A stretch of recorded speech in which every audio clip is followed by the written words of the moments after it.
వెళ్ళిందా, ఇష్టపడి వెళ్ళలేదా అనేది పక్కన పెడితే, ఆ అమ్మాయి ఇతను నన్ను 5 సార్లు గర్భం తీసేశాడు, ఇతని వల్ల నాకు అబార్షన్ అయింది, ఇతను నన్ను, నా భార్య, నా కొడుకుని, నా భర్తను చంపేస్తానని నన్ను లొంగ తీసుకున్నాడు అని చెప్పిన తర్వాత దీని మీద ఎఫ్ఐఆర్ అయిందండి. ఎందుకు కాలేదు ఎఫ్ఐఆర్? ఎఫ్ఐఆర్ ప్రాథమికమైనటువంటి రిపోర్టు, కాగ్నిజబుల్ రిపోర్టుతో, కాబట్టి అది ఎఫ్ఐఆర్ కట్టాల్సిన బాధ్యత పోలీసులకు లేదా? అండ్ మోరోవర్ నాకున్న ఇన్ఫర్మేషన్, పవన్ కళ్యాణ్ అధికారికంగా అక్రమ సంబంధాలు ఉంటే బయటికి రానివ్వద్దు అని చెప్పి లెటర్ ఇష్యూ చేసినటువంటి ముందు రోజే ఈ విషయం వాళ్ళకి తెలిసింది. ఈ కూటమి ఎమ్మెల్యే మీద ఈ అమ్మాయి బయటకు వస్తుందన్న విషయం వాళ్ళకి తెలిసింది.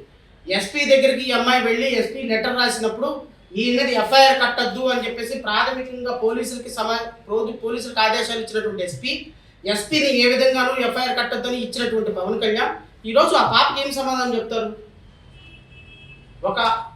ఒక మహిళ, ఫర్గెట్ అబౌట్ మిగతా ఇష్యూస్, ఒక మహిళ ఇతను ఎమ్మెల్యేగా బలాత్కారం చేస్తూ, ఒక ఉద్యోగిగా నన్ను బలాత్కారం చేస్తూ, ఇతను నాకు గన్ను పెట్టి నా బిడ్డను చంపుతాను, నా భర్తను చంపుతానని ఒక ప్రాథమికమైన ఆరోపణ చేసిందా? దాని మీద నేను అడుగుతున్న పవన్ కళ్యాణ్, సనాతన ధర్మాధికారిని, ఈ పనికిమాలిన పవన్ కళ్యాణ్ని అడుగుతున్నాను.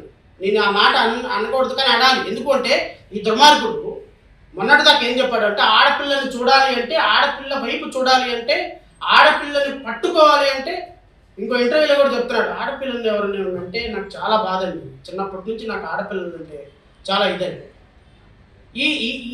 అది కూడా వినిపిస్తాను మీరు అడిగారు కాబట్టి.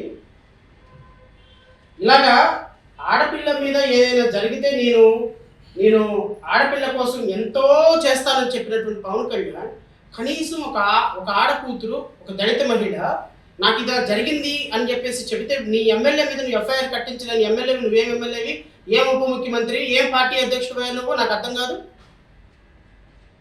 ముందు ఒక ఎఫ్ఐఆర్ ప్రాథమికంగా ఉరిశిక్ష చేయమంటున్నావు, ఆ అబ్బాయికి ఒక ఎఫ్ఐఆర్ రిజిస్టర్ చేయించు, నీ ఎమ్మెల్యేని అరెస్ట్ చేయించు. ప్రాథమికంగా ఏంటి, పార్టీ కార్యక్రమాలకు దూరంగా ఉండాలి. 3 man కమిటీ చేసి పార్టీ కార్యక్రమాల దూరంగా. కిరణ్ రాయ్ విషయంలో ఏమైంది? ఇదేనా మీరు మహిళలకు చేసేటువంటి న్యాయం? నీ పార్టీ నాయకులకు చేసేటువంటి న్యాయం ఇదేనా? ఈ విధంగా ఎఫ్ఐఆర్ లేకుండా పార్టీ కార్యక్రమాలకు దూరంగా పెట్టి ఒక 10 రోజుల తర్వాత మళ్ళీ పార్టీ కార్యక్రమాలు చేసుకోవటం వల్ల నువ్వు ఆడపిల్లలకి ఇచ్చేటువంటి గౌరవం ఇది నువ్వు పార్టీ ప్రెసిడెంట్కి తీసి పక్కన పెట్టింది. ఒక ముఖ్యమంత్రిగా, ఒక ఉప ముఖ్యమంత్రిగా, ఒక లీగల్, ఒక లెజిటిమేట్ సొసైటీలో మనం ఒక లా అండ్ ఆర్డర్ చేస్తున్నప్పుడు is it not the duty of the police to register FIR? ప్రాథమికమైనటువంటి సమాచారంతో ఆ పాపకి మీరు ఎఫ్ఐఆర్ రిజిస్టర్ చేసి ముందు అసలు ఆయన ఎంక్వైరీకి పిలిచి అక్యూజ్డ్ని, ఎమ్మెల్యే అయినా ఎంపీ అయినా అరెస్ట్ చేయాల్సినటువంటి బాధ్యత పోలీసులకు లేదా? ఇది నీ పార్టీ వ్యవహారమా? ఇది నీ రాష్ట్ర వ్యవహారమా? పైగా ఆడపాప మీద పట్టుకొని ఇష్టం వచ్చినట్టు మీ మీడియా వాళ్ళు, మీ వాళ్ళందరూ ఆ అమ్మాయిని లకారాలతో పాటు రోజు మీడియాలో తిడతారు. ఇది మీరు మహిళలకు ఇచ్చే సంస్కృతి. నేను అడుగుతున్నా, హోమ్ మినిస్టర్ నువ్వు ఎందుకు రాలేదు బయటకు? Vangalapudi Anitha, what prevents you?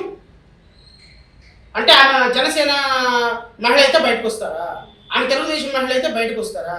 ఆమె వైఎస్ఆర్సీపీ అయితే మహిళ కాదా? లేకపోతే ఆమె జేపీపీ పార్టీ అయితే మహిళ కాదా? ఆమె సిపిఎం అయితే ఆమెకు హక్కులు ఉండవా? మీరు ఎందుకు రాలేదు బయటికి? మీరు ఎందుకు మాట్లాడలేదు బయటకు వచ్చి? ఆమెకి ఎందుకు మీరు స్వాలంబన కింద వెళ్ళి ఆమెను పరామర్శించలేదు? అమ్మ మేము ఉన్నామా అని చెప్పలేదు?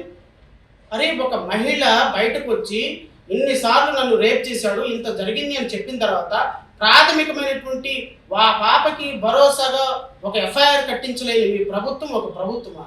చాతగాని చావలేని ప్రభుత్వం మీ ప్రభుత్వం. ఇంకా నయం, ఏదైనా బీహార్లో, ఉత్తరాఖండ్లో, రాంచీలో లాంటి క్రైమ్ ఏరియాస్లో కూడా ముందు ఎఫ్ఐఆర్ ఎక్కడుందండి? ఇది నీ పార్టీ వ్యవహారమా?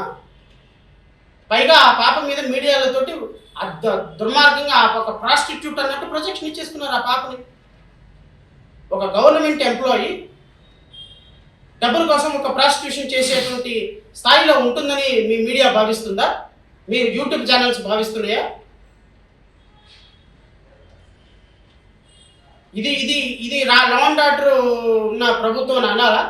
ఇదిగో ఈ ప్రభుత్వంలో సమాజాన్ని మార్చడానికి పవన్ కళ్యాణ్ లాంటి వ్యక్తి రాజకీయాల్లోకి వచ్చాడని భావించారా? I very sorry. మీ మీడియా వాళ్ళు కూడా ఆమె దాడి చేశారు నిన్న, ఒక మహిళని లేకుండా.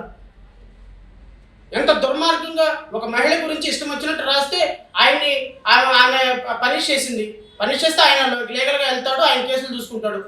మీరు మీ మీడియా వాళ్ళు ఎవరండి? మీ మీడియా మీద దాడి చేసినంత పని చేసింది నిన్నంతా. అఫ్ కోర్స్ నేనేమి డిఫెండ్ చేయటంలా, లేకపోతే ఆమె లాయర్ని నేను కాదు. కానీ ఒక మహిళ మీ ముందుకు వచ్చి న్యాయం చేయమన్నప్పుడు మీ పాత్ర మీరు పోషించాలి. మీడియా వాళ్ళు అటాక్ చేయటం ఏంటి ఆవిడ మీద? ఆ మాటలు ఏంటి? ఆ దాడి ఏంటి? ఒక ఎమ్మెల్యేనే ఈ ప్రశ్న అడగగలుగుతున్నారు మీరు వెళ్ళి? రేప్ చేసిన ఎమ్మెల్యే, లోపరుచుకున్న ఎమ్మెల్యేని మీరు ఎవరు మాట్లాడు, మీకు ఆ దమ్ము లేదు. కానీ ఒక ఆడపిల్ల మీ దగ్గరకు వచ్చింది కాబట్టి మీ ఇష్టం వచ్చినట్టు మాట్లాడేస్తారు. I'm very sorry. మీడియా కూడా ఈ విధంగా ఒక మహిళకి భరోసాగా లేకపోవటం అనేది, ఒక దళిత మహిళని ఎట్లా పడితే అట్లా మాట్లాడటం అనేది, అవును వెళ్ళింది, ఇష్టపడే వెళ్ళింది అనుకుందాం. ఆ ఇష్టం ప్రాణభయంతో వెళ్ళిందని చెప్తుంది ఒక పక్క నుంచి. నా బిడ్డని చంపేస్తానని బెదిరిస్తున్నాడని వెళ్ళింది ఒక పక్క నుంచి. నా భర్తను చంపేస్తాడని వెళ్ళాను నేను అని చెప్పింది ఒక పక్క నుంచి. దెన్ ఇష్టపడి వెళ్ళినట్ట ప్రాణభయంతో వెళ్తే? అదే మన కూతురికో, మన చెల్లికో, మన అక్కకో జరిగితే మనం ఊరుకుంటామా? మనం అలాగే మాట్లాడతామా మీడియా వాళ్ళు కూడా? సో ఆ పాపకి న్యాయం జరగాలి, మంచో చెడ్డ నాకు అనవసరం. ఆ పాపలో నిజంగా కనుక ఆమె బాధితురాలు అయితే ఎఫ్ఐఆర్ కట్టాలి, వాడికి శిక్ష పడాలి. శిక్ష పడేంత వరకు మనందరం కూడా ఆమెకు సపోర్ట్